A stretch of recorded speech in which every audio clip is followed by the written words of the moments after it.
You may not be aware of the benefits of joining the Holy Tungsten Marmaduke Audible Cavalry, but by going to audibletrial.com/bonfiresidechat, you can get a free audiobook of your choosing. Sign up today and join the fight against the Chartreuse Feldspar Bonfireside Chat Candiru Pikeman. Some of our landings were desperate adventures. We are now prepared to meet the inevitable counterattacks with power and with confidence.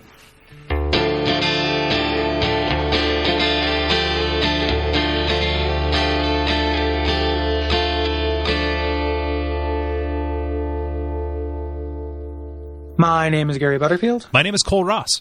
And you're listening to Bonfireside Chat, a branded favorite. Yes, and I like that. That's good. And this week we are talking about the second part of Berserk, divided up into arbitrary parts. Really, we're talking about the conviction arc of Berserk, the manga, which is drawn and written by Kentaro Miura, and is still ongoing. But this arc runs kind of from, let's say, what is it, like the mid-90s up through 2000 or so? Yeah, something like that. And it's we're not covering, it's not the second half of it since it doesn't end, and we just kind of, but it's the second half of what we're going to cover, which makes sense for a cursory examination on a Dark Souls podcast. Right. So, go find the Berserkers podcast or something like that to find the issue by issue guide. Would you like to making podcast? Yeah. Yes. Berserker. Yeah. Yeah. But yeah, so we do want to issue kind of a warning. We got to it eventually on the first episode, but Berserk has some pretty disturbing imagery and ideas in it, both in print and just kind of in concept. So in this episode, kind of like the last one, we're also going to have kind of frank discussions about those ideas. So we want to warn you, kind of in consideration, that if you're sensitive to topics like rape, mutilation, torture, etc., this might not be the episode of our show for you. We're going to eventually get back to kind of cheerier topics relatively in the second half of this season, where we're going to talk about Kingsfield, the Ancient City.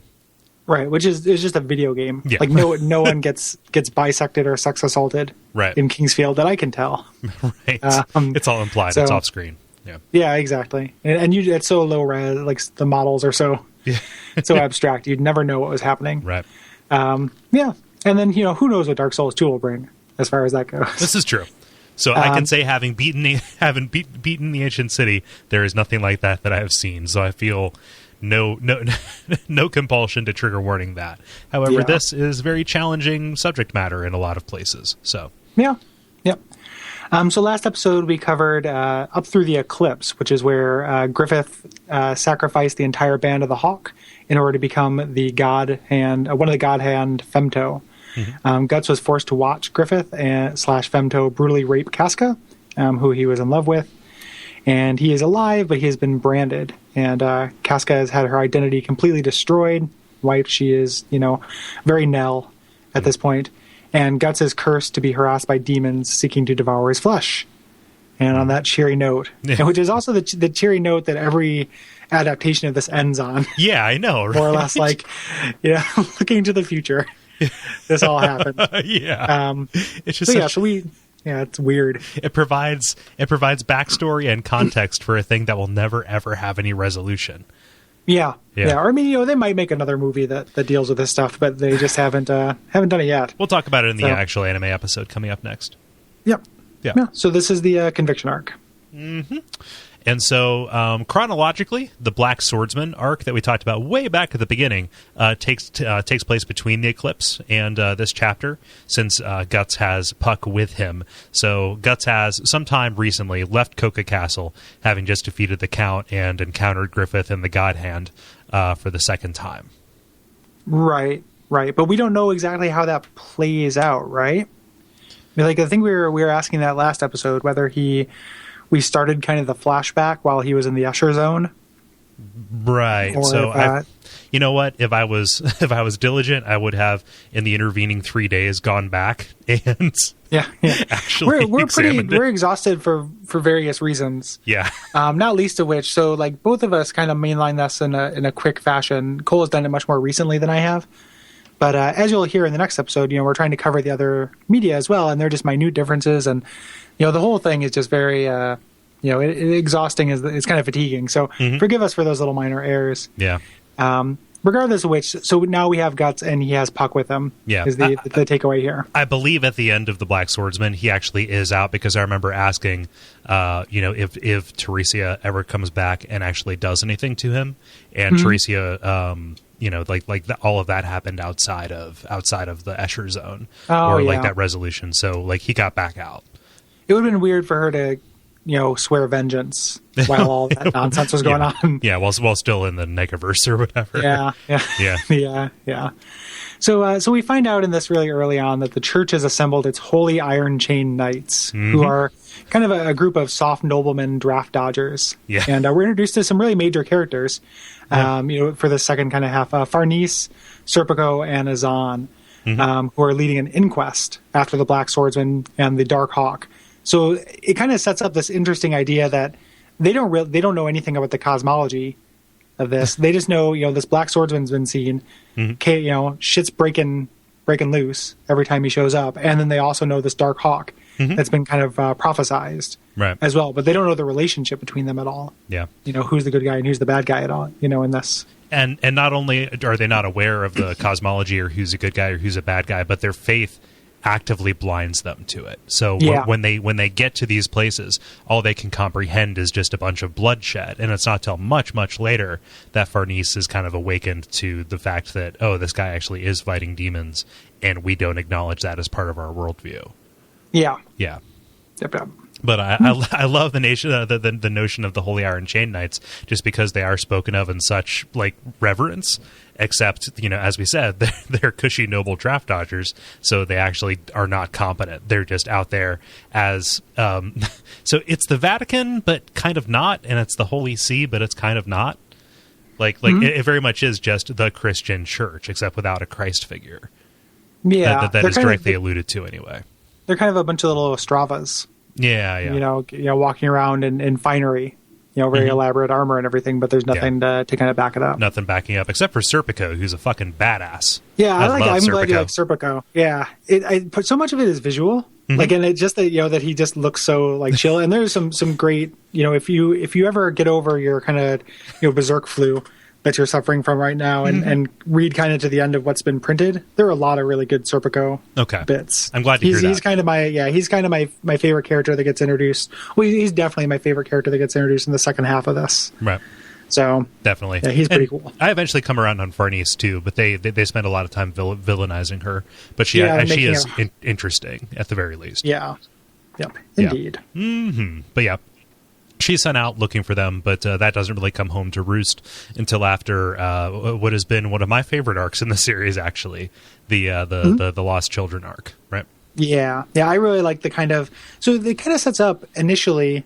When I first read this arc, I thought it was going to be kind of a Monster of the Week style thing, like an X-Files kind of thing. Guts shows up, investigates a thing. It turns out to be one of the apostles, and then kind of deals with it. And that doesn't really play out, but I would have really liked that. Me too. In a way, based on how this plays out, because this is really cool.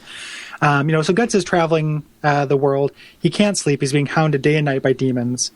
And eventually he encounters a young girl named Jill in the wilderness who's being harassed by these bandits. Yeah. And, he does as Guts do.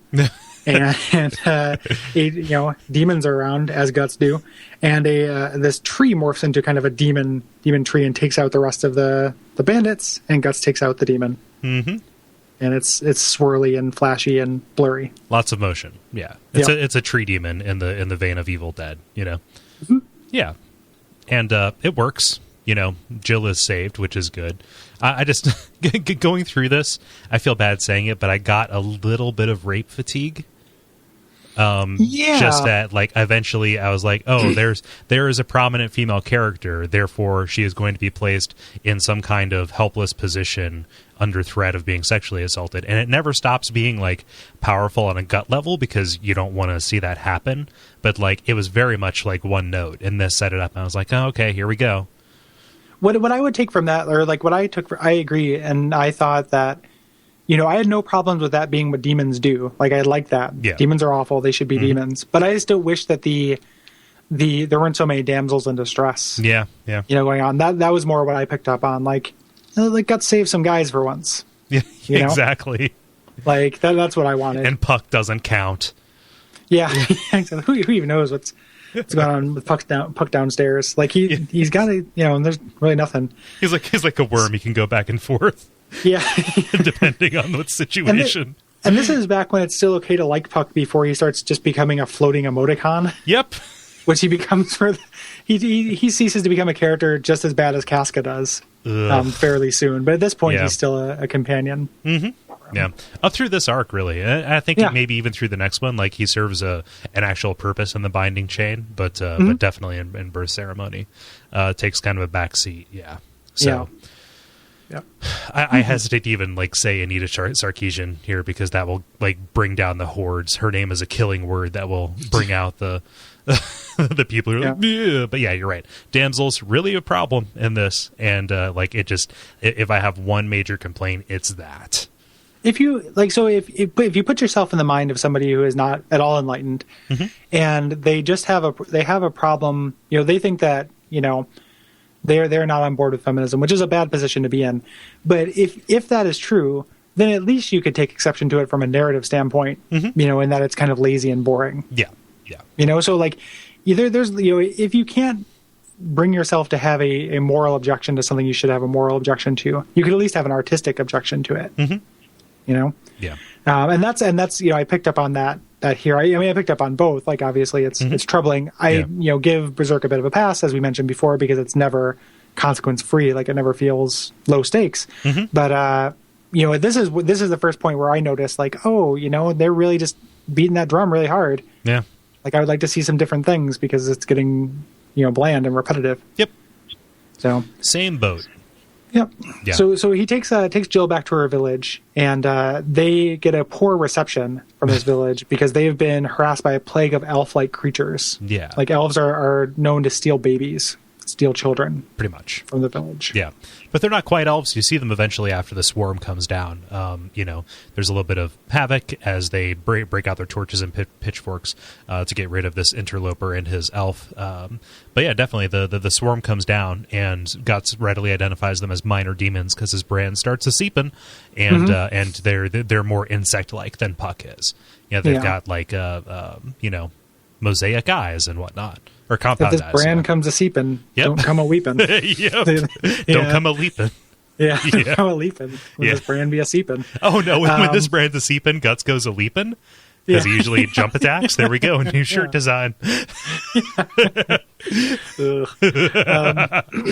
this is where, keep in mind, this is right after Black Swordsman, so Guts is still, damaged and badass and edgy, and don't touch me. So he immediately takes this kid hostage. It's nothing. It's kind of funny.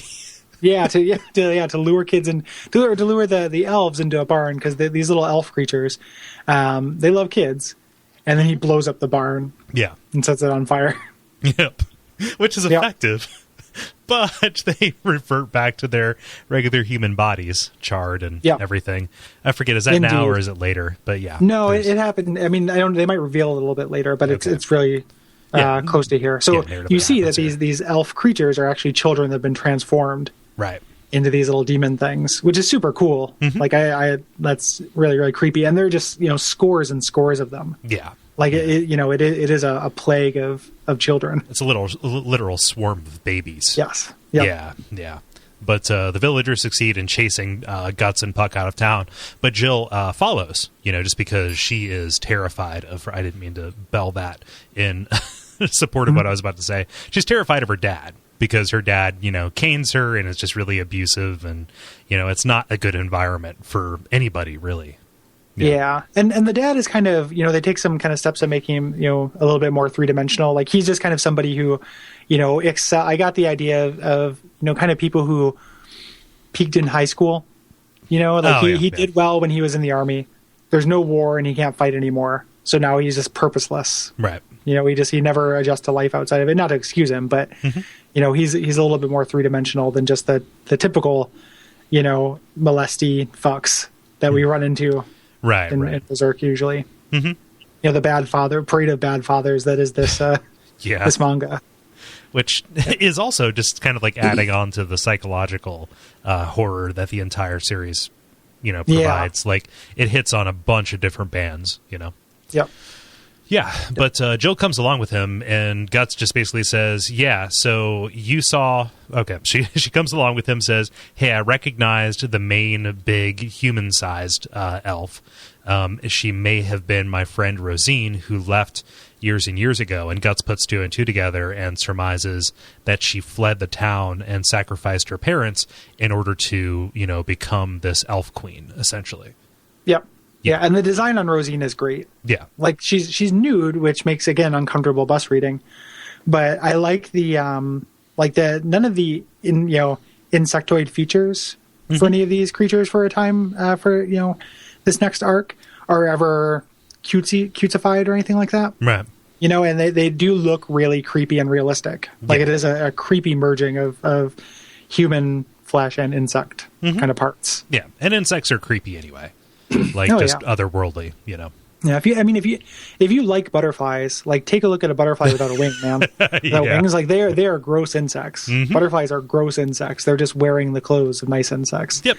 And something that's real creepy to me, like, I went to in the Seattle Science Museum, they have a butterfly room, and it's I couldn't do it. Like, I had to leave because I couldn't get, like, they fly at you and you're not supposed to react, and they're endangered and all, I mean, they were in danger, but they're living creatures and you shouldn't just freak out and smack them the way that you want to.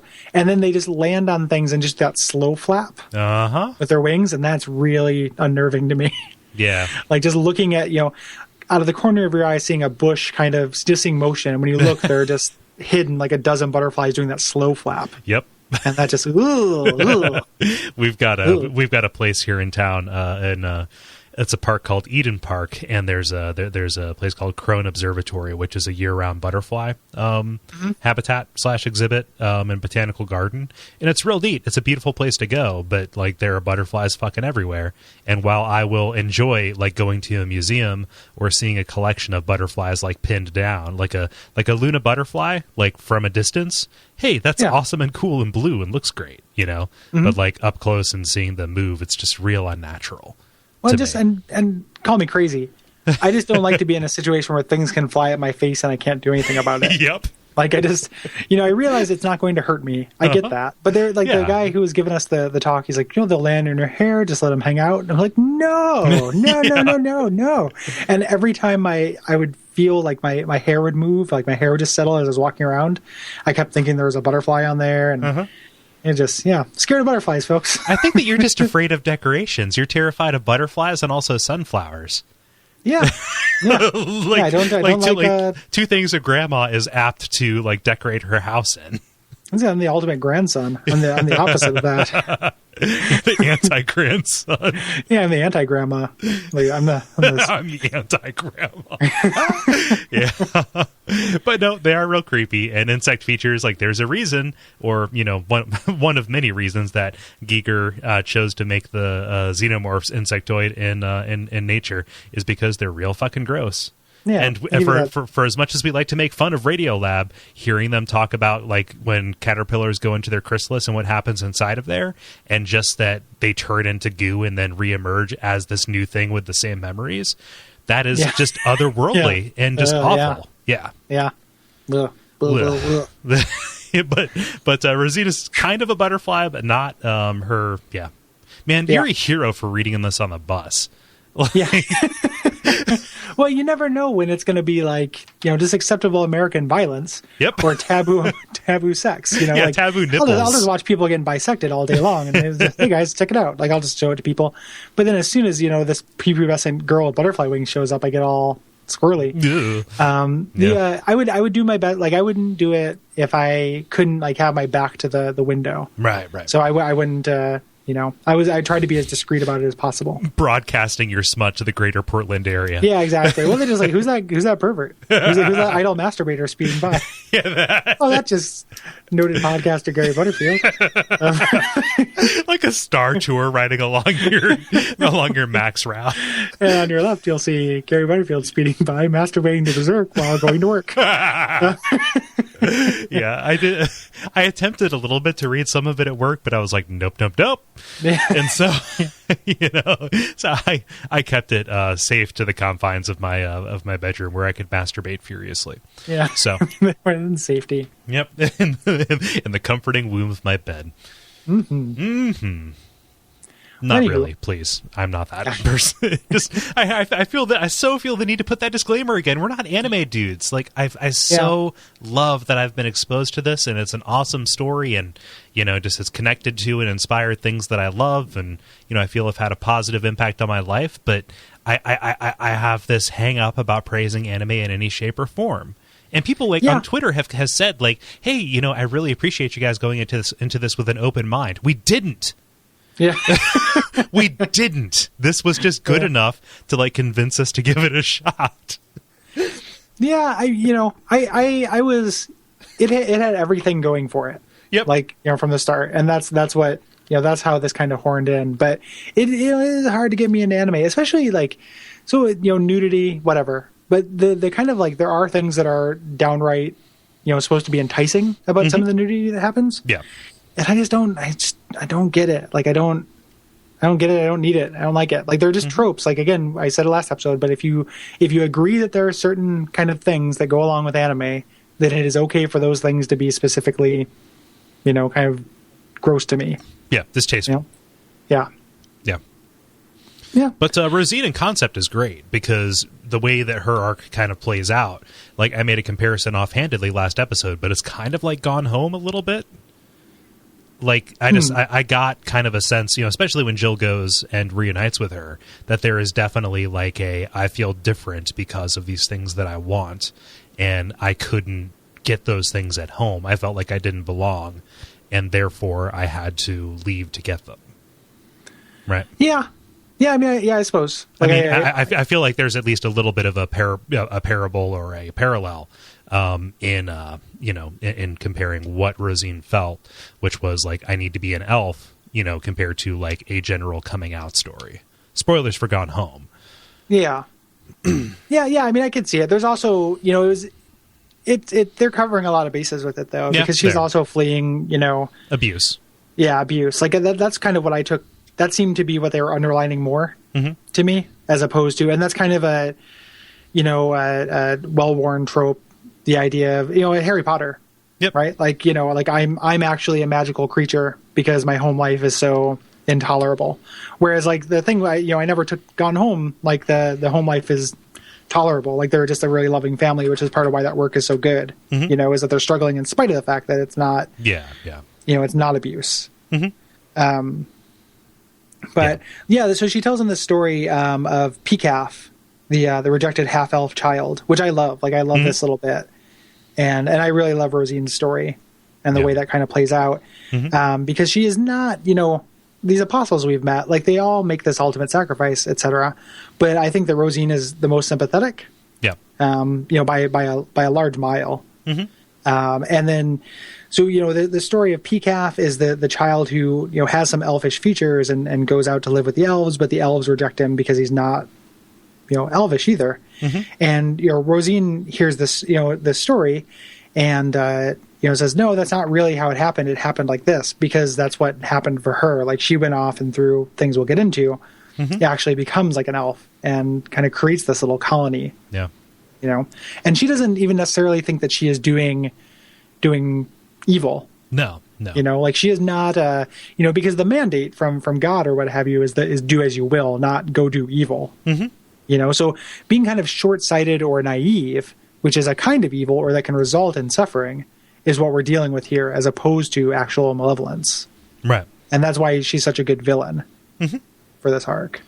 Yeah, no, and it's fantastic. And so, at least with the Count, he was evil, and he did sell out a lot of things that were valuable to him, but ultimately he was redeemed when he opted not to make a second sacrifice to prolong his life, and instead chose an eternity of suffering rather than, sacrifice his daughter. In this case, evil is the result of this innocent motivation. Yeah. Right. And so, there are a lot of, there is a lot of texture to these apostles, and that is better than just what we see in the rank and file. Right. Yeah. So eventually, Guts, ends up getting. So he gets waylaid by an insect demon, and Puck and Jill go off and find Rosine first. I think that since Guts is being a jerk, Puck decides to go hang out with Jill. At this point, like it's one of those things. Yeah. And finds Rosine, and Rosine is trying to get Jill to become an elf demon. And Puck is like, these are not elves. The entire time, these aren't elves. Like, I'm an elf. These guys are not elves. And one of my all-time favorite images in the whole thing are when they're hanging out with the little elves that are tossing the ball back and forth. And then when they do the close-up on it, it's an eyeball. Yeah. That they're tossing back and forth. It reminded me of the beginning of Blue Velvet, where you see the thing in the grass and it's an ear. Oh, it's an ear. Yeah. Mm-hmm. Like, I love that. Yeah.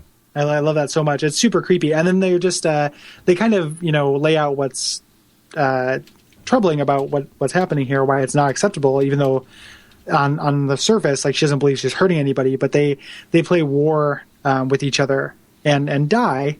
And they're just like, their point, he's like, that's terrible. You're tearing each other apart. You're going to die. And it's like, well, we're going to die anyway. And there's always more friends. Like, there's always more people, which is really dark. And yeah.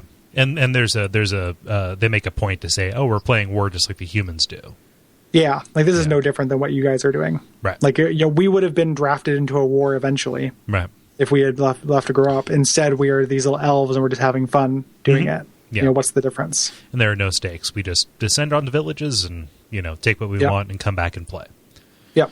Yeah. So it's real upsetting that I didn't remember it until you mentioned it. But yeah, it is a real thing. Let me see here. But yeah, eventually Guts catches up to them, right? Mm-hmm. Yeah. Yep. And he plays out on his promise, but not until Rosine offers Jill the bargain, really, of turning into an elf along with them. Yep. Yeah. Yep. Mm-hmm. Yep. So it's a big fight, probably chapters long. Yeah. It just goes on forever, like the fights as they do. Yeah. In this. It's so in putting these notes together, like I use I use the comics themselves, the notes that I take when I'm doing this, and then also like wikis and stuff in order to like jog memories. It's really hard to summarize these chapters in a way that doesn't just focus on, and then he inflicted a grievous blow on blah blah blah. Like that's a lot of like the page real estate in this series. Yeah, like they walked from place to place, and also he fought this dude. It makes it a quick read because you can kind of flip through. Yeah. But when you get invested in the macro plot, it becomes kind of a pacing issue, which started bothering me. Yeah. Especially where the it's left off right now in that, these fights, while they can be pretty and have some cool concepts to them, like I just want to get back to the grand cosmology so bad. Yeah. So, simultaneously, the Chain Knights show up at Jill's village, and they find just a barn full of scorched dead children. Yeah, like with no explanation. Jill's father gives them the information about where to find Guts and Jill, and kind of enlists. Like he's polishing his medals and stuff. And it's like, finally, my time's come. I'm in the army again. Like, this is what I want, and heads on out. Yeah.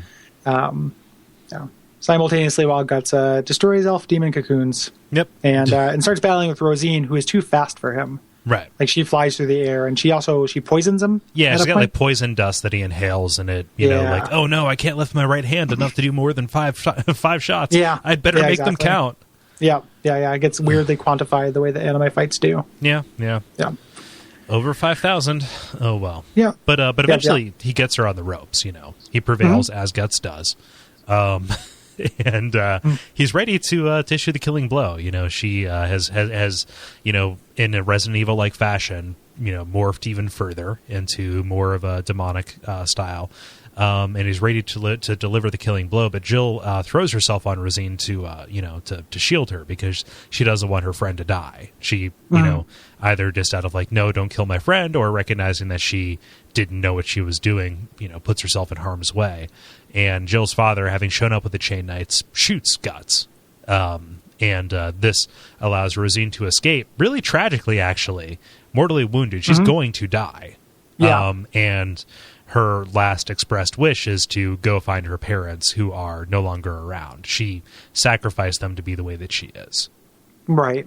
And you get I mean, obviously, turning into apostle isn't going to do the best for your kind of mental state. Nope. So it's, that she doesn't remember this. I think if I remember this right, and it's been a while since I've read this arc, it's not actually Jill shielding Rosina that stops Guts. I think it's the crossbow bolt. Yeah, it is. Because Guts is going to do it anyway. At this point, like he is, and that's kind of foreshadowing with what's going to, happen with him. He's close to going berserk. Like he is just, it's live or die, and one person's life getting in the way is not going to actually make a difference. Yeah. But I get stopped, purely by almost coincidence.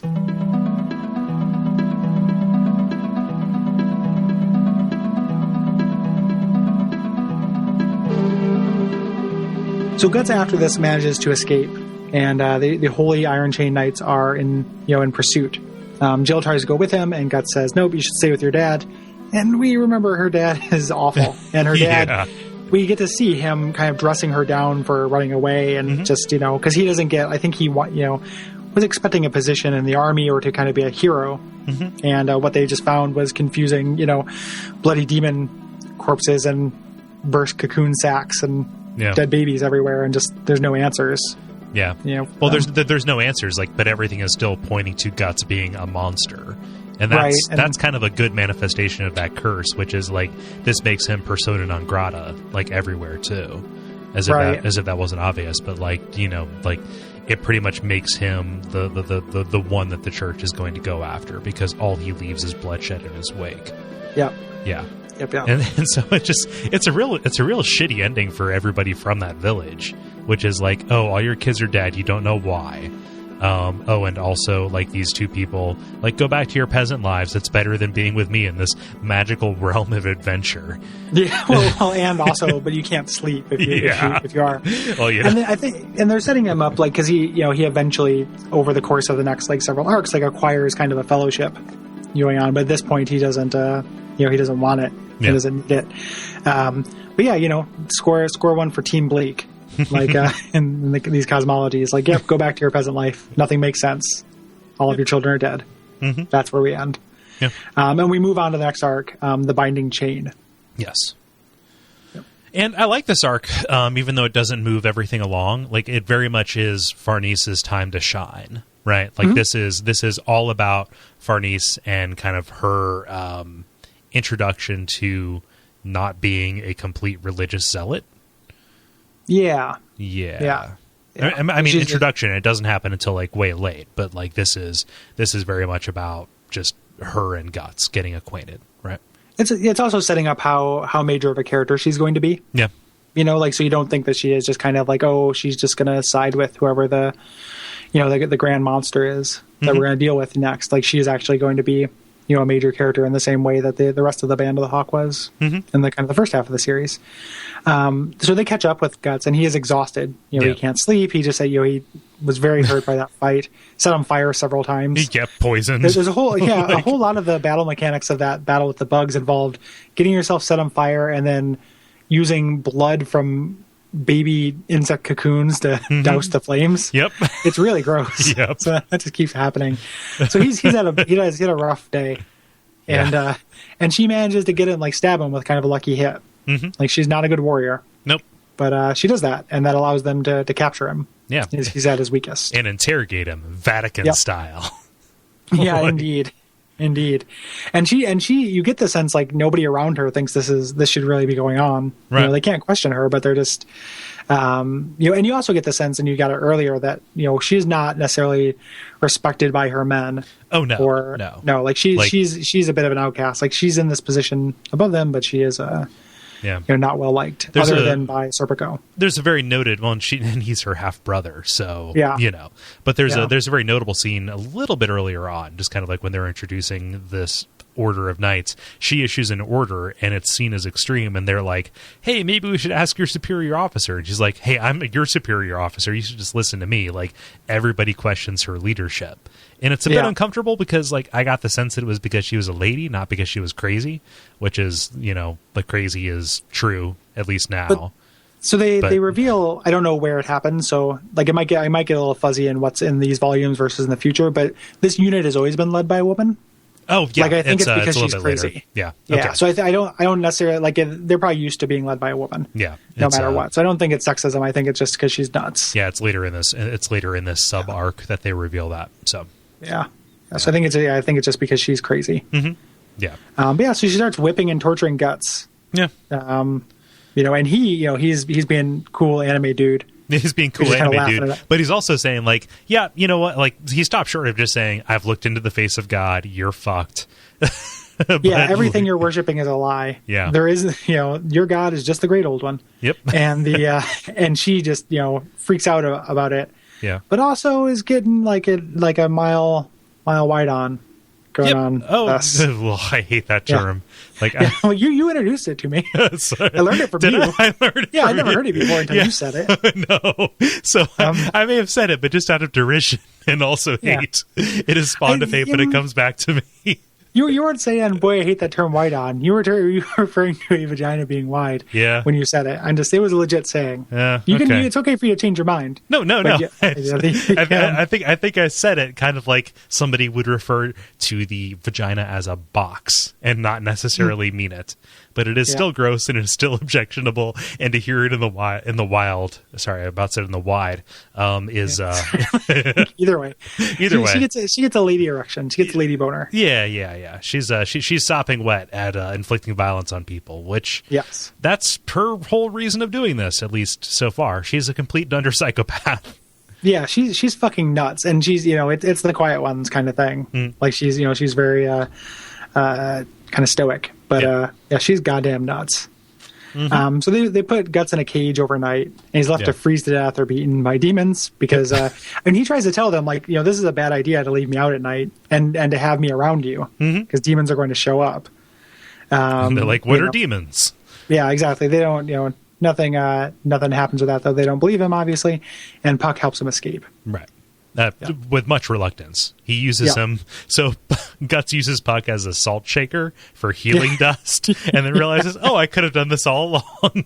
Yeah. Yeah. So, but Guts gets him out.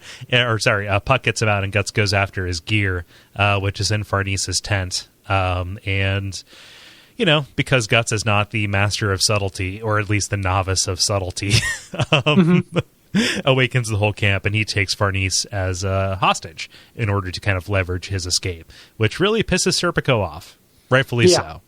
Yep, and we'll get to their background. I believe happens in what we're covering in this episode. Okay, kind of their thing. If not, though, I'll the so they have it's not super in depth, but it's neat. Mm-hmm. It kind of comes out that Farnese cannot, and other people cannot as well, because Puck mentions it. But people who are very religious cannot see these fantastical, mythological things. Right. So if it flies in the face of your religion, you literally cannot see it. Mm-hmm. Which explains a lot about maybe when she shows up on this big pile of insect cocoon parts, like she's not seeing them. Right. Like she just sees a bunch of blood and kids, and then sees Guts running away. Yep. They're literally not seeing it, not just investigatory. Which is really cool. I mean, it can be kind of like a plot wavy hand thing, but like I like it as a concept, like that somebody can just come up with something so not part of their worldview that even when it's right in front of their face, it is not apparent. So pretty cool. Yeah, I like it. Yeah. Mm-hmm. But yeah, so Guts makes off with her on a horse, and that horse becomes important in one of the grosser scenes that we've ever seen here. Pretty nasty. Yeah, it's pretty bad. But as they're running away, like Guts starts explaining just a little bit more. Like he opened a little bit of the can of crazy on her during the interrogation, but he says like, "Hey, these things are happening that you just kind of don't grasp," and she interprets them as miracles. Right. Yeah. Right. Yeah. So and like that is the way that she internalizes demons coming out at night to go after this person who is wicked. Did it reminded me a little bit of the Zodiac stones in Final Fantasy Tactics? Yep. Like the way that the church kind of sees that, and that's what what it reminded me of. Oh, that definitely shows up really, really strongly when Mosgus shows around. Yeah. I love Mosgus. Yeah.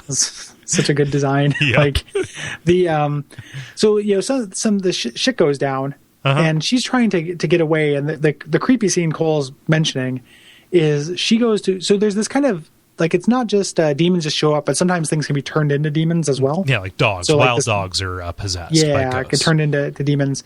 And she's going to, like, escape on this horse, but the horse turns into this demon thing and says something like, I will mount you instead of you mounting me.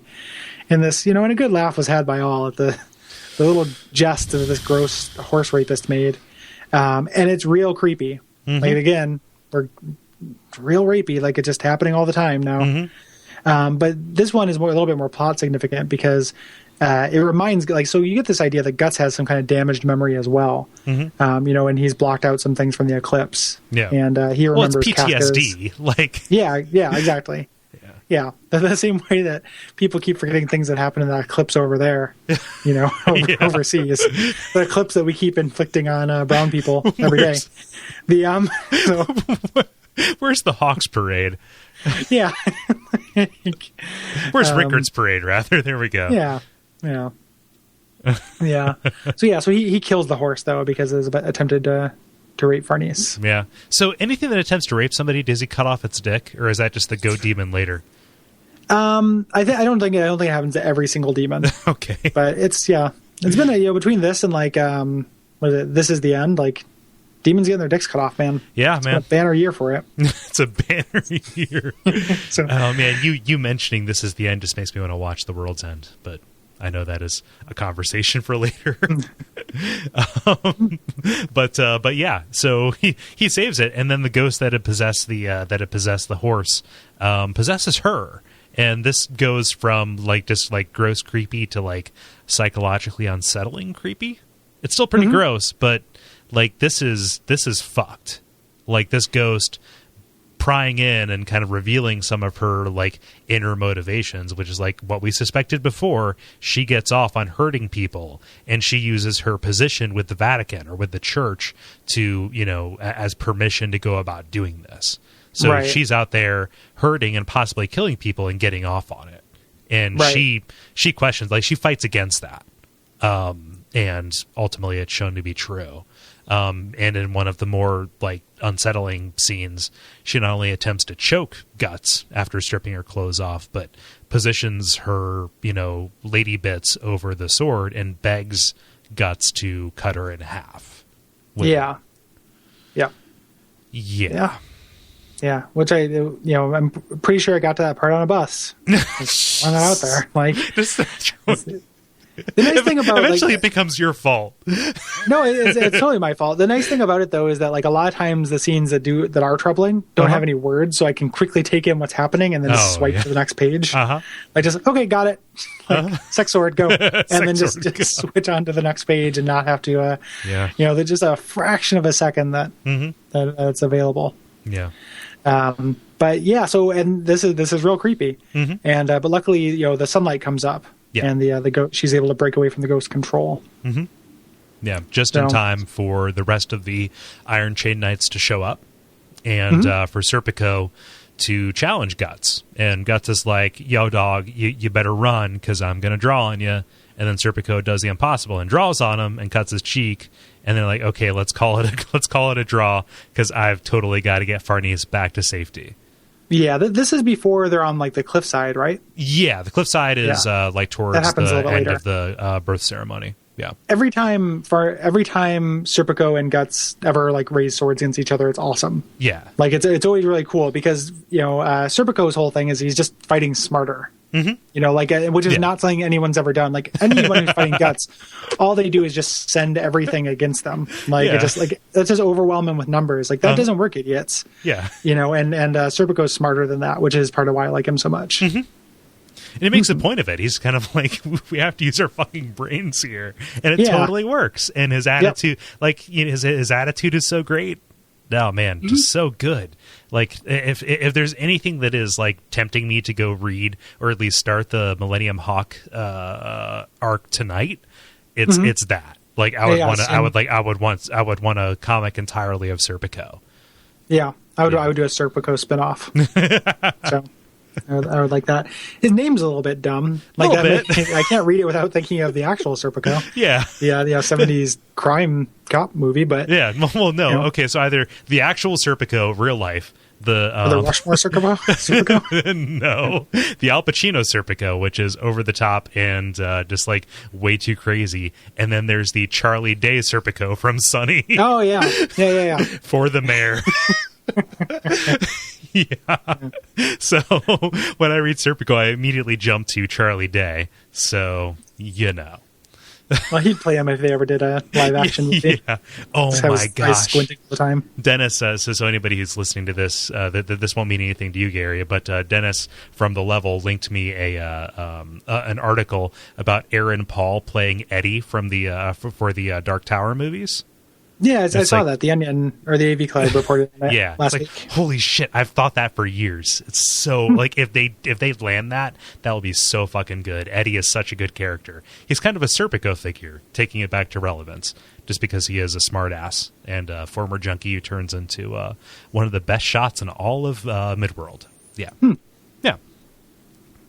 Oh, good. There we go. Good. That is a cool thing. Also, we talked off mic last episode, Gary, but you should start with the beginning. So Gunslinger Born, if you want to go there, just because of reasons, which we can talk about off mic this time. And anybody else, Dark Tower comics, if you like comics. Yeah. Yeah, I guess I like the idea of Aaron Paul being in things, and I like the idea of them doing a movie of those because it'd be more digestible. But I also worry, with Stephen King's real checkered past as far as adaptations and the fact that it's such a big work, like them kind of doing it justice with such a smaller runtime. Yeah. But like it's also Ron Howard directing it, so that is a feather in their cap. So yeah. I mean, it can be. He's also like a real populist kind of, I wonder if that'll sand off some of the rough edges too. Like, it seems like if I were you, if I was the big Dark Tower fan, I would want like an HBO series. Oh, they're going to do that. It's going to be movie, HBO series, movie, HBO series, movie. Oh, good. Yeah, that's what I would want. I would want like serialized TV. Yep. That's how it seems like it would work the best to me. Yeah, it's going to be so the way that I understand it, it's going to be movie of the Gunslinger, then HBO series of the Drawing of the Two. Or the Drawing of the Three, rather, then a movie of the Wastelands, and then a series of whatever's in between, and then movie of the last. So, yeah. Cool. But that could change because it's in development hell. Yeah. But if you are a fan of Berserk, then you would like the Dark Tower. Therefore, go check those out, at least the comics or the book.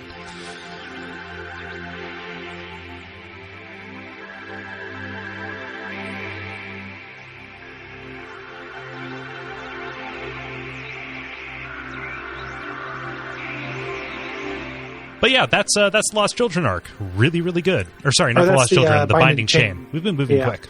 We're going to the birth ceremony, which is where we're gonna, it's gonna be the climax of our coverage of this. And it opens up again, Team Bleak, the sorry state of things in Midland. There's a plague about, which has been kind of instigated or propagated by Conrad, who is one of the God Hand. Which one is he? Again, he's the baby-faced anus mouth guy. Yeah, one of the there's two of them kind of. There's two butt faces. Yeah, he is the more anus-faced of the two.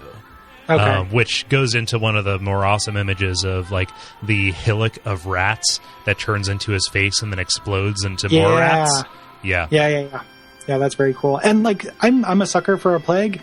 I don't know what it is, but like that just seems that's where drama comes from. I don't know. Like I like a plague. Do you need to make the world shittier for dramatic purposes? Go with a plague. Give it a plague. Well, it makes the everyone is desperate to do things. Like it just start dishonored. Like it just starts off like it makes people kind of take chances. So I like it. Yeah. Also the king has died after aging very, very rapidly.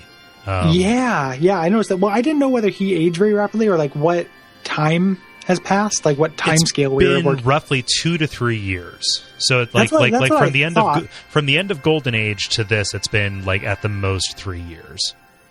That's what I thought, but then him aging so quickly made me think maybe more time had gone by. Yeah, but he's just aging because now he's got everything is shit. So I think it's just the job is hard on him. I guess is the idea.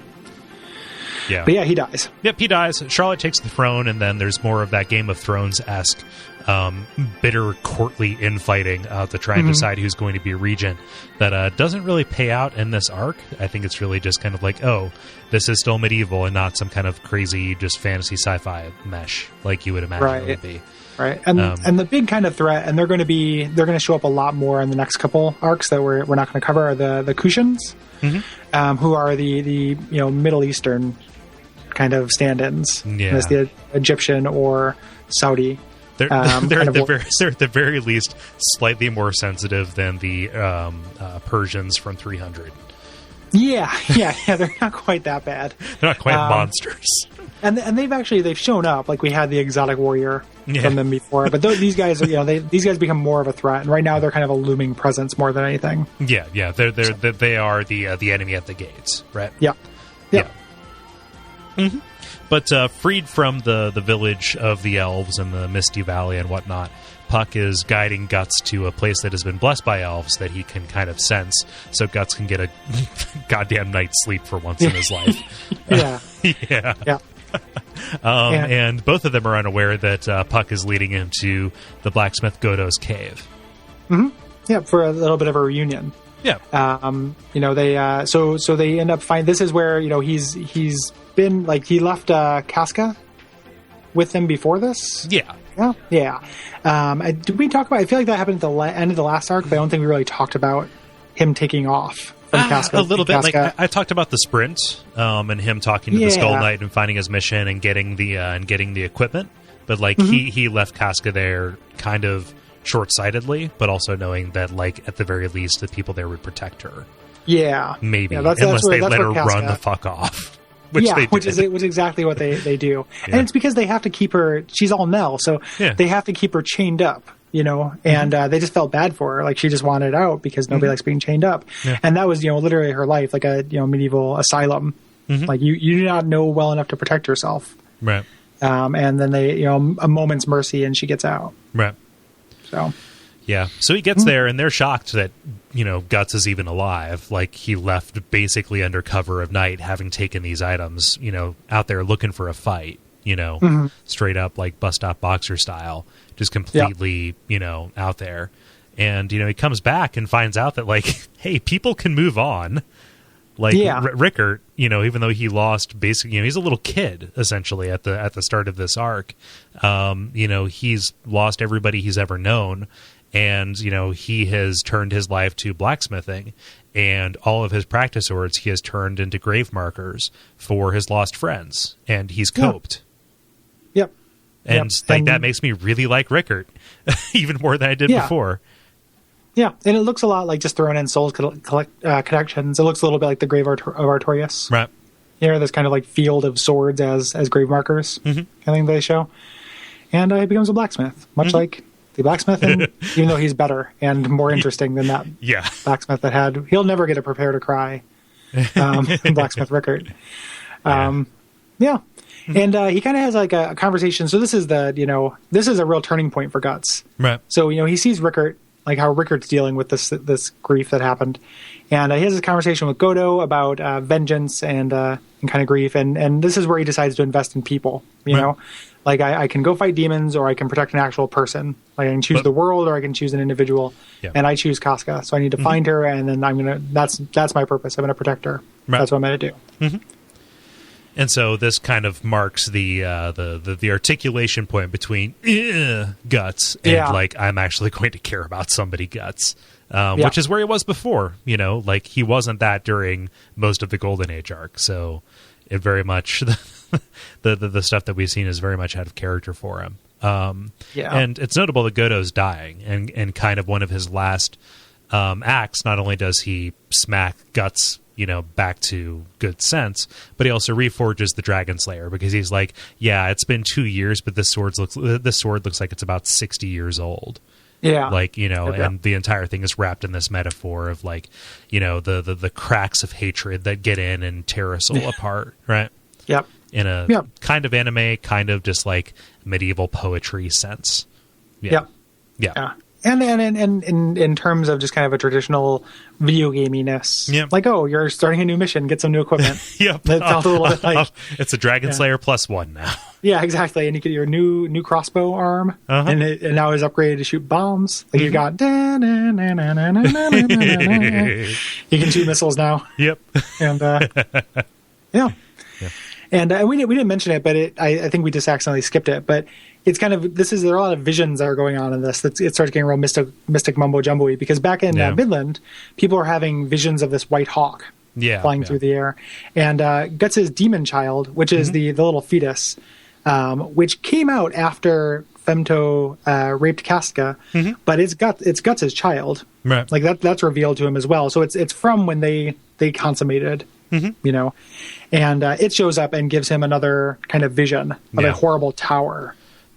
And he kind of says, okay, well, that's probably where Casca's at. Yeah. And there's a little bit of the like, well, for lack of a better place to look, you know, but that's fine. Like, you trust the vision. He describes his vision, and you know, everybody there says, oh, that's Albion, right? Yeah. You know, and he saw Casca burning at the stake there, so like, let's go do this. So on the way there, we were introduced to Isidoro. Isidoro sucks. Isidoro's just fucking awful. And this is where, and there's some characterization that happens with him as it goes. I don't want to break your heart, but he's like, he's a fixture now. God damn it. He's a member of the band. Why is it that, like, just make it Serpico? It's like Guts and Serpico out there having some, like you know, Serpico's the brains and Guts is the brawn, and again, just, well, maybe this will be a balm, like, you know, and this isn't really a spoiler, but Serpico's there too. Like he gathers a little bit of a fellowship. Okay. And Serpico has a major part and is pretty much from the end of this arc onward, all through the Hawk of the Millennium and through Fantasia. Serpico's there. Okay. Is Ishidoro there? Yeah. I don't feel any better. There's some kind of math where he's worth like a 2 negative Serpicos. He is worth 2 negative characters, because this is also when we're keep talking about Puck turning into an emoticon. Now, all Puck does once Isidoro is around is like hang out on his shoulder and do pop culture, like turn into pop culture costumes based on what Isidoro is referencing. Yeah. And it's ridiculous. Yep. Like it's really weird. It's a weird choice, and it's as things get darker, we need to add more and more comic relief. Well, you know, here's the thing. So like all of my knowledge of this trend is from Final Fantasy XII having to add what's his name, Vaughn, instead of making Balthier and Bosch the main characters. Balthier, Bosch, and Ash the main characters, as they should have. They added Vaughn in to appeal to like the little kids. What little kid who's reading this is going to be like, oh, they have Ishidoro there now, and there's Puck, and he's a moving emoticon, and I'm going to be able to read this now, like in the midst of all this awful shit. Like I think I can't accept that as part of my worldview. I cannot see that fairy in front of my eyes, Gary. I cannot. I guarantee that there are people who are like that. Yeah, I don't know. Like, it's appealing to an audience that just isn't, like, it's contradictory. It is so contradictory. Like, and so, like, Puck just, like, hitting stuff with a thistle, I could accept that somehow. But, like, mixing it in and adding another person to team, like, Anime Child is just unacceptable to me.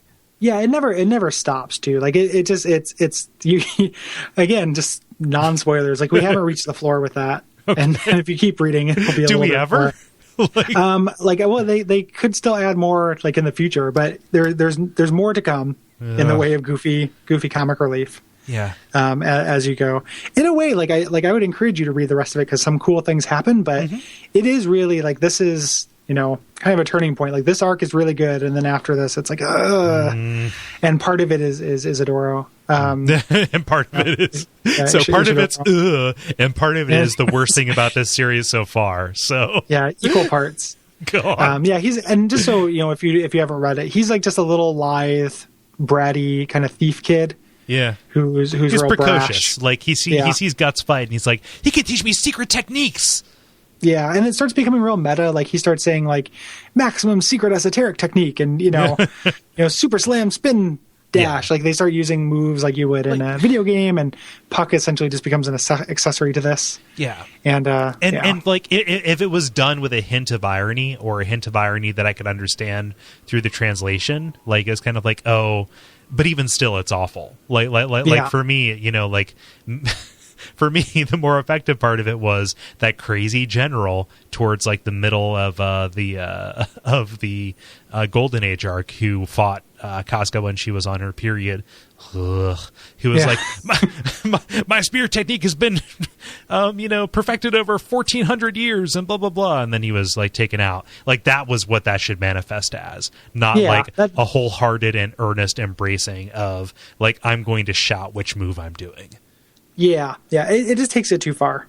Yeah. So, and maybe, this series, one of the things, since I read it all in the span of a few weeks, like I don't, recognize necessarily that it actually spanned decades. So right. Maybe it was just the style at the time. Like maybe that was like wearing an onion on your belt. Yeah, exactly. Yeah. Or maybe he read something that he thought was funny. Yeah. That was of this, and he was influenced by it. Like it is not a singular work that he sat down and wrote in like a year. Right. It spans decades. So it's going to change. Man. It's just, this is a change for the negative. Like the early 90s I'm not rocked. No, sorry. No, I know. I say that with all irony in my heart. Yeah. But like most of the anime stuff I know is from that period, and there was always this kind of character, like when I was watching Sailor Moon and all that jazz. There is like this dopey little, or even I guess it's not even just then. Like when I was a kid and watching cartoons in the 80s, like there's always Snarf. Like it wasn't just Thundercats. You always had to have Snarf. Like there's always, or Orko. There's always like one character that the kids who are watching it hate more than the other characters who are meant to, for the opposite to be true. But he was always like my least favorite. Like I always hated the mascot characters. Yeah, the mascot character who, in some senses, is meant to be kind of a viewer surrogate. So like, so in this progression of awful shit that's introduced, and they bring in a little bit more levity to try and balance the salt water with the fresh water to keep the lobster and the goldfish in equilibrium. Like, is it just a progressing series of viewer surrogates? No. Okay. No. They're just so like, I mean, and this is all. I don't feel like any of this is actually a spoiler for plot. Right. Yeah. There's another elf that shows up. You said that last time too. Yeah. Goofy. Yeah. There's another elf, and then there is a character who I can only describe, and I actually think this is kind of badass, but I can only describe him as like a Wario Knight. Like he calls himself a mustache knight. His helmet has a mustache on it, and he's real fucking goofy. But he looks like Wario to me. And there's kind of a Wario Knight that they haven't really explained yet, but shows up and does pratfalls every once in a while. So like now we're the ratio of serious characters to comic relief ones is with the band that's walking around now. I think is 5 to 4. Jesus. I think we have 5 serious characters and 4 just like that is a grim Supreme Court, Gary. Yeah, we're barely winning. Yeah. Like right now we have like tormented past, pervert, psychopath. Yeah, it's a weird direction that they're moving in. Yeah, and I do not. I'm not real into it. Yeah. And to make things, and this does get into spoiler stuff because I don't want to talk about our character too much. But one of the other characters who's not a goof. That they introduce, I really don't like. Well, you already much. said her sex, so it's Farnese. No, that they introduced it. They haven't introduced it. All right. Okay, cool. Yeah. So there we go. Yeah. No, Farnese is fine. Okay. Farnese isn't offensive. Serpico remains cool. Okay. Farnese goes through changes that are interesting. Okay. So. And I can accept that. Like, I just make it Guts, Farnese, and Serpico. God damn it. Edit. Edit. And I like your idea of just Guts and Serpico, just like back to back.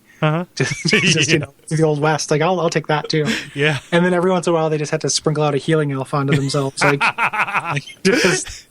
they each come with, every time they rest at a bonfire they get 5 elves. Yeah. They yank their spice weasel. Yeah. Yeah. Yeah. I know references are not humor. However, I needed to say yank their spice weasel. But so this is all my way of saying Ishidoro, even though he like puts out a bunch of people's eyes with his rock throws, I do not approve. Ishidoro is unacceptable. Yeah, he's not very good. And he never, like, I never really like him. He gets a little bit better, but he's never great. Yeah. But anywho, so he shows up, and you find out that the tower and the town of Albion is led by Mozgus, who is the Grand Inquisitor. And he's got a really interesting design. Like his face, he's very broad faced and very flat. faced and very stoic and kind of flat voiced. Yeah. And he has this awesome group of like misfit holy sadists with him. One of which is straight up using a Titanite catch pole. Yep. Like it's exactly it. Is that the same guy who's using the plague doctor's mask? I forget. Yeah. Okay. Yep. Yeah. The plague doctor just has a Titanite catch pole, and those guys are really interesting. And he's very like, I like this guy a lot as a villain. Yeah. Well, you know why his face is like that, right? Why is that? Because of his prayer routine. They say 1,000 times a day he slams his face into the ground in penance. Yeah. So, I know that his face, like when he loses composure, like, and he gets all of the like the veins and everything like that. Like I like that a lot. yeah, he's like he's like a Phoenix things. Wright villain. Yeah. That is a good. Yeah, that is a lot what he's like. Yeah. So, yeah, Mozgus is rad. Yeah, he also has an awesome hat too. So. Yeah, I'm into this guy. He's silly again in that way that like I love the way the Souls games can just kind of be a little bit silly while still being scary. Like he's that. So. Yeah, but he is at this tower, kind of leading this Inquisition. Albion is said to be kind of the center of this refugee movement. As Midland falls into chaos, everybody's kind of gathered around, in the shadow of this tower, and he is there trying to root out whatever is the root cause of this. And he has no idea how right he is that some of the root of all the evil that's happening is right there. But at least right now, he is in charge of the Inquisition, whereas the Holy Iron Chain Knights, having failed in capturing the Black Swordsman, are just there kind of running interference for him. Yep. Yeah. And Casca is here, and she's been taken in by a group of prostitutes led by Luca, who's a saintly prostitute with a heart of gold. I like Luca as a character. I like in reading this, I kind of expected her to join the band. But like based on the end of this, based on the end of this arc, she does not. I am wary of whenever prostitutes are involved in a story because Frank Miller. Oh yeah. Well, this is not a team of like badass ninja prostitutes. Yeah, thank goodness. Yeah, like Luca sees a little bit of action, but they're a bit more nuanced than that. Yeah. Thank goodness. Yeah. Oh man, I had this maybe like 2-month period after watching Sin City the movie, where like I started reading like Frank Miller comics, like the Sin City and a little bit of the Batman stuff, and it's like this guy is real messed up in the head. Yeah, he just got worse too. Yeah. Like Holy terror. Yeah, like there are like Sin City. Like for the most part, I like Sin City. Yeah. Like it is stylish and fun to read. It's not great art, but I like it. And then the first Batman thing he did is pretty good. Yep. And then after that, it's just like, well, and I guess I've heard really good things about his Daredevil run, but I've never read it. Yeah. And then everything else, like since then, has just been like troubling and dumb. Yeah. Well, like he like Dennis Miller was broken by 9/11, so. Yeah. But he's always been retrograde in terms of treating women. Yeah. It just enhanced what was already there. Yep. So pretty much. Yep. But yeah, there are a couple of interesting characters. Luca, who just is kind of just a leader, and she is very egalitarian in terms of splitting the loot. Like she gets a pearl necklace. From one of our clients. I didn't realize it until I said it. Yeah, that is what happens. A literal pearl necklace. Yeah. Which is much easier to split than a figurative pearl necklace. Than by the teaspoon. Yeah, which would just be like, what did I want this? No, this is gross. Take a shower. Why would you do that? Yeah. Yeah, no. But we don't need to split everything equal, Luca. Jeez. But she has wrapped Casca in bandages and said, "Yep, she's got syphilis. Don't worry." Yeah, because she's too beautiful and she's also mentally not there, so she'll be taken advantage of. Yeah. There's a subplot that turns out to be very important. Yeah. With a terminally ill prostitute named Nina, and her boyfriend Yoakum. So she convinces him to attend an orgy in this cultist cave. But he has second thoughts after seeing what's actually happening, which is this snake dick demon goat god thing that is like, this is like some fucking awesome, Dungeons and Dragons chick tract. Yep. Like devil worship shit going on here. Like I love this. And like, you never know what's actually happening and because they're, using sensors to inhale hallucinogenic incense and stuff. But this was legitimately like real creepy to me, and also gross and sexual. But it's consensual sex happens in it, so that's a plus. That's a rarity. Yeah, and a rare move for Berserk. Two people have sex that want to. So why am I laughing? It's awful. Yeah, it's true though. As the yeah. Mm-hmm. Yeah. Yeah, but Joachim he decides nope, and he runs away, and they think he's dead because he falls off a big ledge, but he miraculously lives. And there's so much going into and out of this cave that I kind of get murky on it, so I can't even rely on my notes here to. Yeah. So Luca and Casca follow Nina, I believe, and like they're following her out to the cave. Like they see her leaving, and Nina's always been a troublemaker. Yeah. And Luca's always had to kind of take care of her, you know. Yeah. And they end up seeing Casca without her bandages. She's spotted, and there's a group of Berserk style kind of rapists. Yeah. You know that just show up because that's what happens. Or is it them, or is it the Satanist? That's a Satanist. Like they're in the den, and like them witnessing her demon baby come to protect her is what convinces them that she is the Black Witch. Right? Yeah. Yep. Which they've been kind of prophesizing about. Mm-hmm. Yep. Yeah. And not the case. Guts shows up in town as he does, and he rescues the girls from an inquisitor at the nearby tower. But Nina ends up taking Casca back to the cave because she's frightened, and Nina fucks everything up during this entire arc. Yeah, she is Nina sucks. Wrench in the work. I hate her. And you're meant to. I was upset that she lived. Actually, she's constantly monologuing to herself about how she's too weak to do the right thing. Yeah, and just doing awful things and just fucking everything up constantly, including here. They take Casca back to the cave where the goat demon is going to sacrifice her, who is essentially a Capra demon. Yeah. And they pay special attention to show fucked up goat eyes, which possibly more disturbing than anything else in this arc. Yeah, goat eyes are great. Great? Yeah. I think you mean awful. One of my favorite real life demonic things. Yeah. And this is kind of showing Guts like letting go of some control. Because being able to depend on people. So Isidoro, who we don't like, manages to fend the cultist off of Casca by throwing rocks at them. Like that's his special skill, maximum rock throwing attack. While Puck goes to get Guts, and Joachim brings Joachim, who escaped, he didn't die in the cliff, brings Farnese to the cave. Saying you got to check this shit out. Yeah, everything is converging. Yeah. And they get there, and the goat demon, who like before was just a dude in a goat mask, is like full on like a literal like a weird manifestation of a manticore, actually, like with goats and snakes and stuff. Like his dick is literally a snake. Yeah. And Guts decides he holds no truck with this and decides to cut this guy's dick off because anime. Yep. Yeah, because that's what he does. It's the third most used verb in this series. Dick slice? Yep. Yeah, cutting off dick. Bisect, rape, dick slice. Oh. So Guts is leaving with Casca. Like manages to get her out. And he's actually ambushed by Serpico because, even though the Holy Iron Chain Knights have been taken off the case of catching the Black Swordsman, he still wants to. And more importantly, Farnese still wants to find him.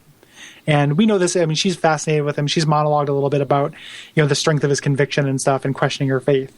And Serpico knows this. And this is one of the first times, and it happens a couple times in the series, where they have reason to cross swords. And Serpico has outsmarted him by ambushing him on a cliff where he can't swing his sword. Right. Like all of his advantages are gone.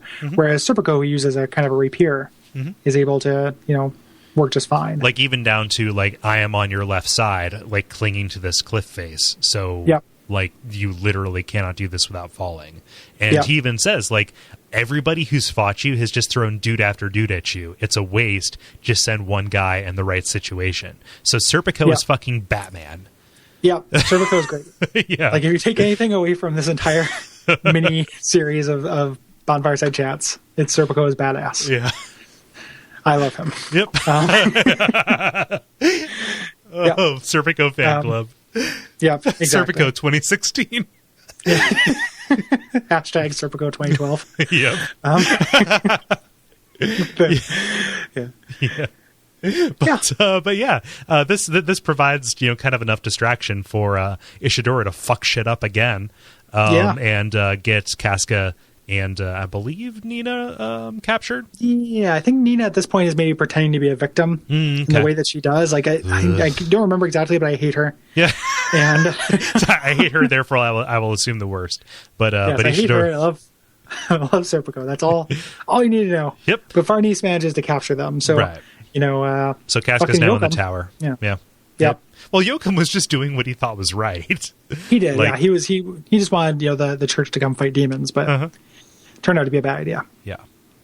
But yeah, so this is the case. Now the mission, as it's always been, is to rescue Casca. But she is in the belly of the beast. Mm-hmm. Yeah. She's put So Mozgus puts her attempts to put her to torture or kill her rather. The Iron Maiden didn't torture her. It's an execution device. There's a whole when they and I think earlier in this, Mozgus showed Farnese the torture room. Mm-hmm. That segment's awesome. That sequence is really cool. Yeah, just because it's like human bodies as props. Well, and just because at this point, you can really kind of see the register on her face being shocked. Like, oh, this is actually what's going on behind the scenes of my religion. Yeah, there's also it's not just whipping people that gets me off. It's actually dismembering people for no reason, really. Yeah, this could get way, way worse. Mm-hmm. Also, we should mention the earlier Mozgus, some refugees kind of questioned him, and he started torturing them by putting them onto wheels. Oh, shit. We didn't talk about that at all. Yeah, I'm sorry. I was very remiss in actually putting that in the notes. Fuck. Yeah, it's quite all right.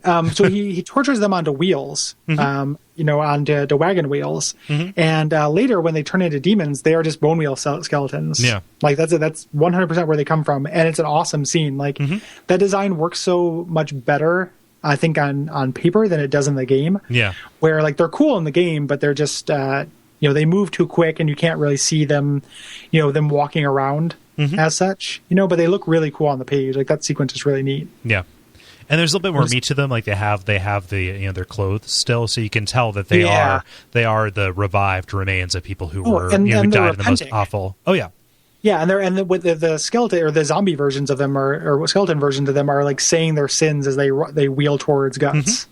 Yeah. It's really cool. They actually have kind of a background as opposed to in the game when they're just. But that made me think. I wonder if that's. I never thought of a torture wheel, but that is a thing. Oh, yeah. Maybe that sheds some light on actual bone wheels. At the very least, the ones in the painted world. Mm-hmm. Yeah. So. No, I mean, just very much something had to bind them to that, which was the instrument of their death, right? Mm-hmm. So, torture could take place in many parts of this world, but the catacombs in the painted world are definitely the places where that would happen. So, yeah. Oh. No, makes perfect sense, but also looks cool. And in the anime, which does such a good job of conveying motion, those very clear, vector lines, of stuff happening. Yeah. So this was after, Mozgus was we rip people apart and put them on wheels. And before Guts got into town, he was fighting these demons that were coming out to stop him from getting there. Yeah. Yeah. Yep. Yeah. Indeed. So back in the present, the past present. Mozgus is about to put Casca into an Iron Maiden. It looks very Latrian. Yep. But Demon Protectors kind of come and save her because she is fated for more than this. And Farnese sees this. She can no longer deny, oh yeah, demons. And ends up helping Guts as he fights his way into the tower to rescue Casca. This is kind of Farnese's, ultimate kind of switch over to the side of angels and things. Yeah, and so this tower is being just overrun by these demons, and Mozgus, he's not technically an apostle. He's he's a minor one, as we're going to talk about later. But he's always looked like somebody who was going to turn into an apostle. So, yeah. And his his group of torturers that are all deformed in a certain way, everything they have the boss fight libretto about them when you get introduced to them. It's okay, these are the things that Guts is going to be fighting. Yeah. In turn. Mm-hmm. Which is true. Yeah. So Guts fights his way into that. Mm-hmm. Right? And, eventually gets there, and there's a little bit of maneuvering back and forth. Puck has gone in there and found her and turned into an emoticon, and Ishidori was useless. But, he is... he is Nina mostly... things up. I think at a certain point, Nina's supposed to, wait in a barrel Oh yeah, like Luca and she won't seals just her set in. fucking tight. Yeah. She won't just stay still. Like she starts monologuing to herself about how useless she is, and then ends up ruining something else and like drawing attention to. Yeah, Luca's like, to Luca. This is literally the only thing you can do. I will seal you in this barrel, and you will survive. And she fucks that up. Yeah, but she's still awful. survives. Ugh. Yeah, she's the worst of all worlds.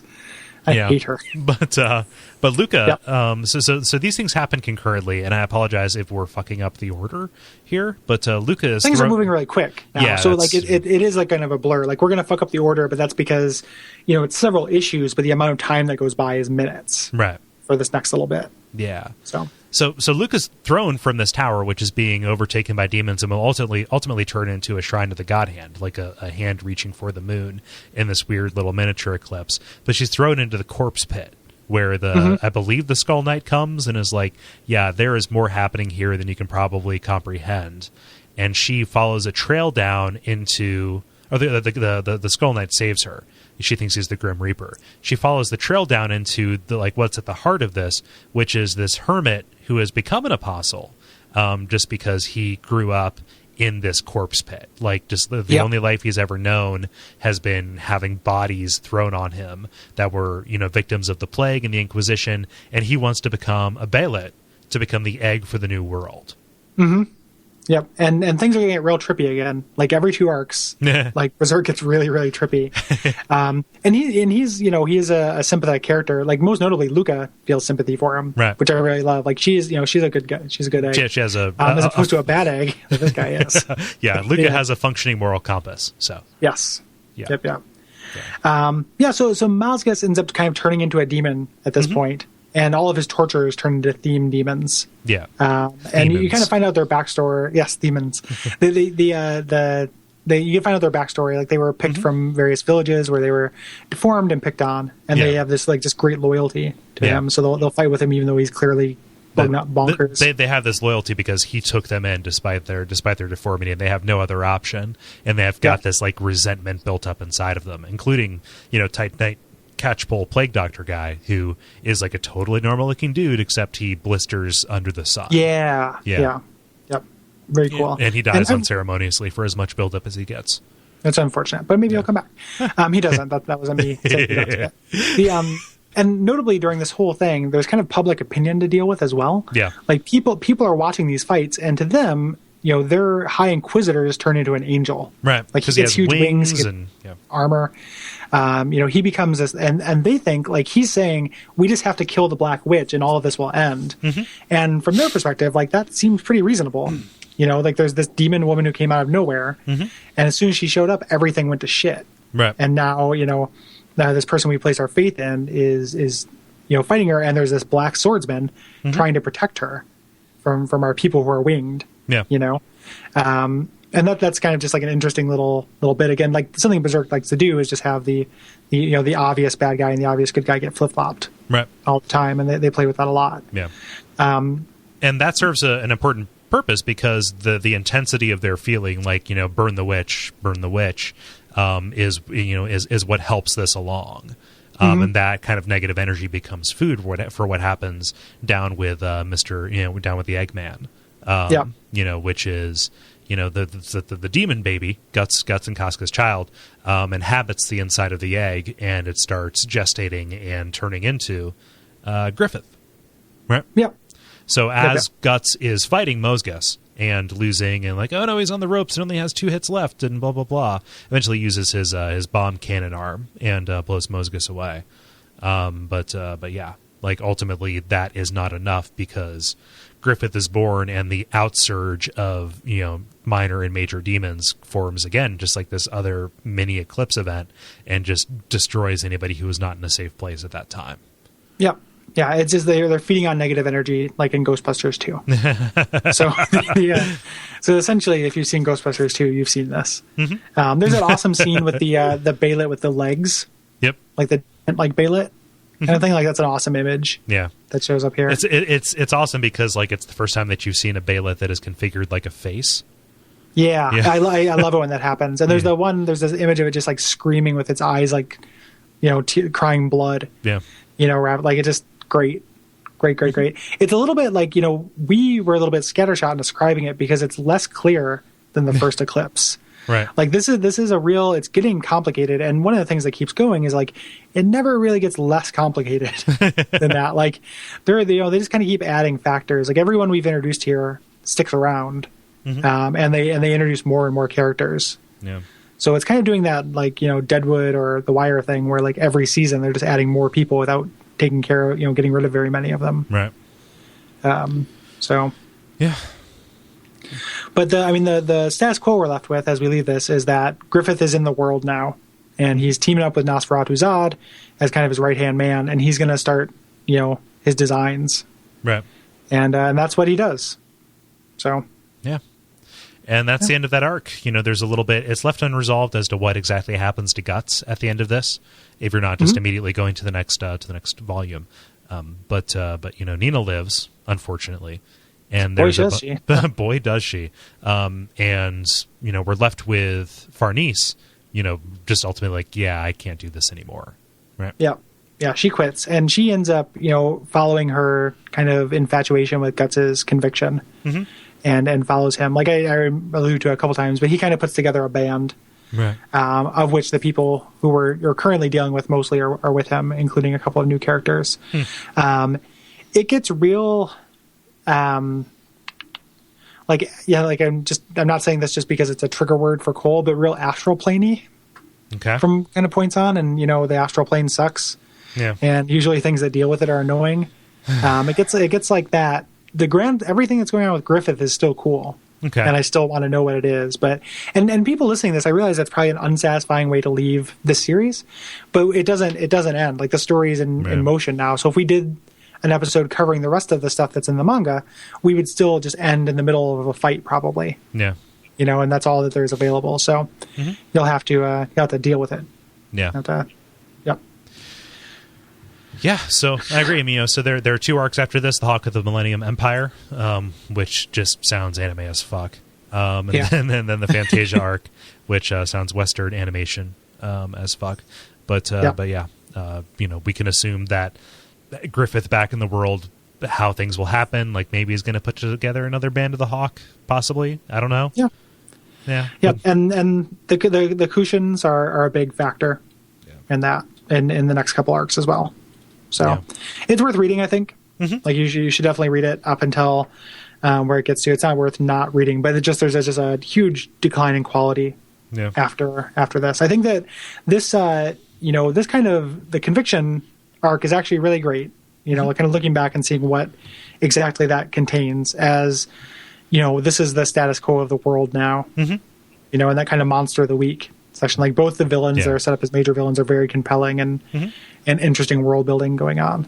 And nothing that quite beats the Eclipse for me. Like that's still the highlight of the series, but this little mini Eclipse is comes close. I'm very happy we got as far as we did, just because kind of like we joked about with everything, everything else leaving off on the end of the Golden Age.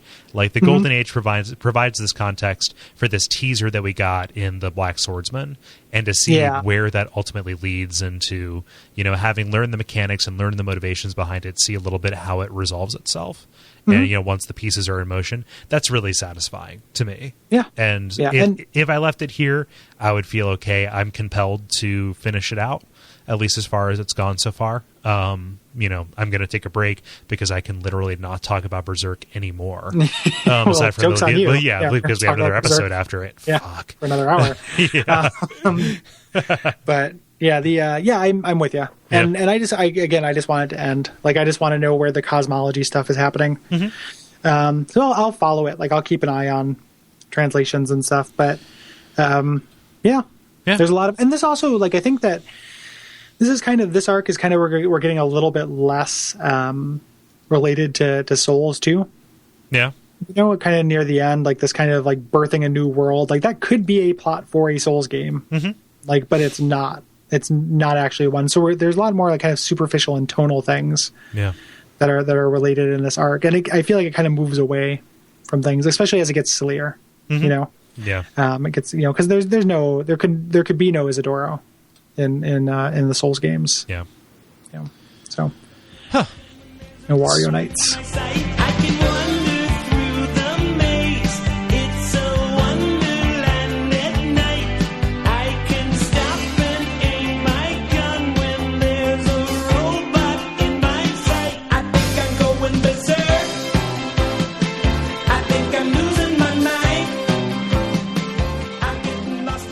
very happy I read it.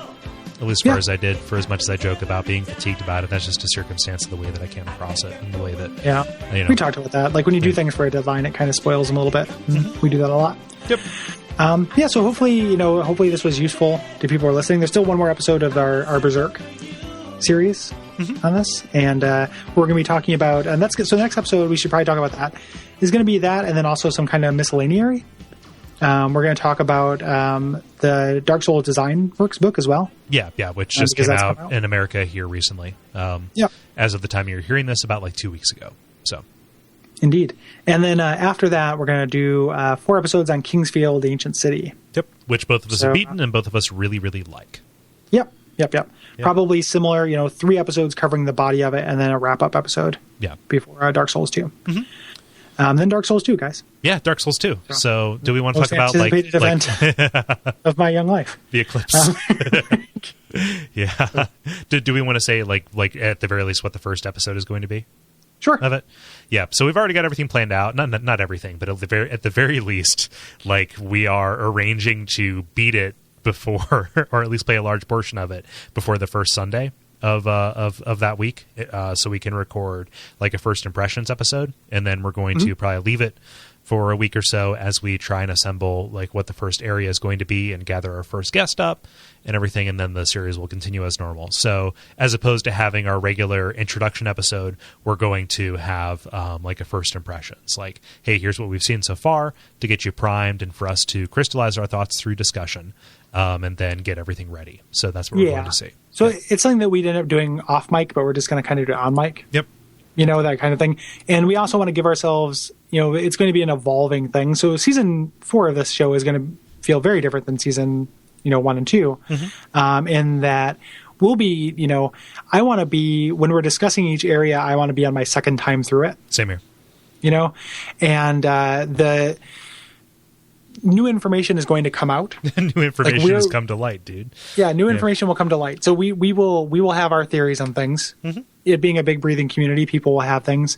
So I bet you there's going to be a lot more kind of shuttle running going on, like going back to earlier episodes as we discover new things. Right. Than there were in previous ones. Yeah. So the whole thing's going to be a little less like focused on, this is this area and everything contained within, because we may not know everything that's contained in the area. Right. And nobody may at the time we record it. Like it might be new things will come out as still are coming out for Dark Souls. So we ask for your patience. We're still going to keep, structure is important to us. We're still going to keep that structure. Yep. But we're also going to be a little bit more scattershot. Yeah. And I will also say, we've always welcomed the errata. We embrace it as a actual part of the appendix episodes. We welcome you to participate in that and to challenge our theories and to, bring actual evidence to our, to us, because that is where a lot of this is going to be sorted out. And, that is where most of all you can participate with helping kind of form what the speculation and what the actual conclusions we draw are. So. Yeah, so it's going to be, the pressure's on. It'll be very important to, and you guys will all do that naturally because we're all in this together. Yep, we're all in this together. So that's our show. Errata-wise, or not errata-wise, kind of, why am I pronouncing that way? Admin-wise. Admin-wise, there we go. What can I do, Cole? Well, you were pronouncing it wrong because you were saying the wrong word. Yeah, exactly. It's spelled and pronounced differently. Yeah. So what you can do, so ratings and reviews on iTunes really, really do help us. We have had a lot of people engaging with us on Twitter. I am at Kole Ross, and Gary, you are Gary Buh.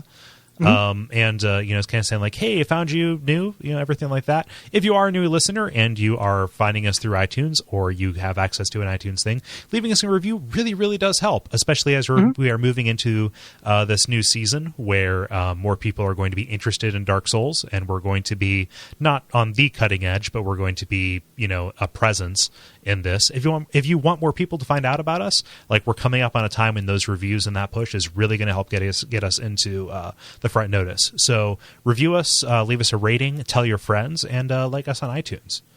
Yeah. Yeah, or all very like important. us on Facebook, rather. There we go. Yeah. And friend us on Twitter and do all that stuff. We really appreciate it. Yes, we do. It's huge. You can also, if you like us in general, you can check out our other shows. We do Watch Out for Fireballs, which is kind of similar, like pretty similar to these Berserk episodes, but for old video games instead. Right. And and then we also do a show called Abject Suffering, which is we take kind of a bad game as a starting point and then just kind of riff around. Just talk about whatever we want. Yeah, it's real fun. Like we both think it's really good. Yep. You can, if you like Gary, you can listen to him and Bonfireside Chat alumni Nick Glauber talking on Check It Out Comrade, which is an indie game kind of recommendation / expose / exploration into the really, really exciting world of games that you can buy for real cheap on Steam. Expose is the word there. We recently found out that the makers of Nidhogg have been putting FDA not allowed amounts of hand-beezy into their game. And Nick, I'm trying to get a hand. Oh man! Yeah, I love that YouTube so much, but I also found out that it's a slur in some cultures. Yes, it is. But I love it so much. That's so I good. can't, like, why is that being taken away from me because it's racist? You snuck that win in on me. Yeah. But seriously, we are doing an episode about Nidhogg. And we probably will talk about hand-beezies. Yep. So yeah. You can also check out two shows that are kind of winding down into various states of inactivity. But there is a lively backlog, both The Pitch and Pilot Season, which are comedy-focused variety shows. The Pitch is about entrepreneurship, and Pilot Season is about concepts. Indeed. Yep. And if you liked Pilot Season, or if you like The Pitch, and you have any kind of prompts or anything for us, send them in, because we're going to do a wrap-up episode soon. Cool. Cole does a show called The Level, which is kind of a middle focus. Most of our shows tend to be zoomed out, like Check It Out Comrade, or zoomed in like this. But for a nice like middle focus show, you can check out The Level, which is a video game roundtable discussion with himself and some longtime friends. And Those Damn Ross Kids, which is coming back at some point, but regardless of which has a very rich backlog and is not, for a show about news, it is actually not, you don't have to be current for it. It's the kind of news that is evergreen. Yeah. Like, oh, somebody did that. If I were to compare it to things that we are nowhere near as good as, it is You Look Nice Today meets Oh Yeah Dude. If the... like, everyone knows about the German guy who hired someone to cook his penis. Yep. Yeah. It doesn't, if you want to learn about that, it doesn't matter that it's not news. Yeah. Like, that's still a thing that is noteworthy. That's the same way that this is, still relevant. We are the German cooking his penis of podcasting. Yes. Yeah. Always relevant. Always relevant. Evergreen. Yep. But all of that can be found at Duckfeed.tv, which is the network that we are under. We appreciate everybody who has sent in kind words about this little experiment in exploring different media. We spend a lot of time talking about video games, and to know that discussions of other media are welcome is very, very neat for me personally, and I assume you, Gary, as well. Sure. Yeah. Yeah. Yeah. So, I think that's probably about it. So it's a little bit of a shorter episode. The next one might even be a little bit shorter, but as you know, we're kind of weekly. So as opposed to, so until next time, it is not so much a podcast, but a huge slab of iron. Yeah. I don't even know. Sacrifice.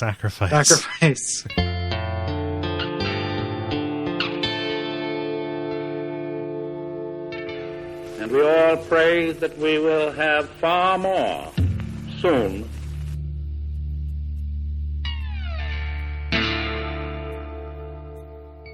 I just imagine it being like Freaks, One of us. Sacrifice, Gooble gobble, Gooble gobble. Yeah.